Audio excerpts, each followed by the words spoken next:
आदरणीय व्यासपीठ आणि येथे जमलेल्या माझ्या छोट्या मोठ्या बाल मित्रमैत्रिणींनो, आज मी तुम्हाला महात्मा गांधी यांच्याविषयी काही 4 शब्द सांगणार आहे. ते तुम्ही शांत चित्तेने ऐकून घ्यावे अशी माझी नम्र विनंती.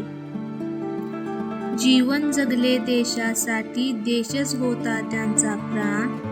जीवन जगले देशासाठी, देशच होता त्यांचा प्राण. स्वातंत्र्य केली भारत माता, ते गांधीजी फार महान, ते गांधीजी फार महान. महात्मा गांधी हे आपले राष्ट्रपिता आहेत. त्यांचे संपूर्ण नाव मोहनदास करमचंद गांधी होते. त्यांचा जन्म 2 ऑक्टोबर 1869 रोजी गुजरातमधील पोरबंदर येथे झाला. वयाच्या 13व्या वर्षी त्यांचा विवाह कस्तुरबा यांच्याशी झाला. त्यांनी आपल्या देशाला स्वातंत्र्य मिळवून देण्यासाठी अनेक आंदोलने केली. त्यासाठी त्यांनी सत्य व अहिंसेच्या मार्गाचा अवलंब केला.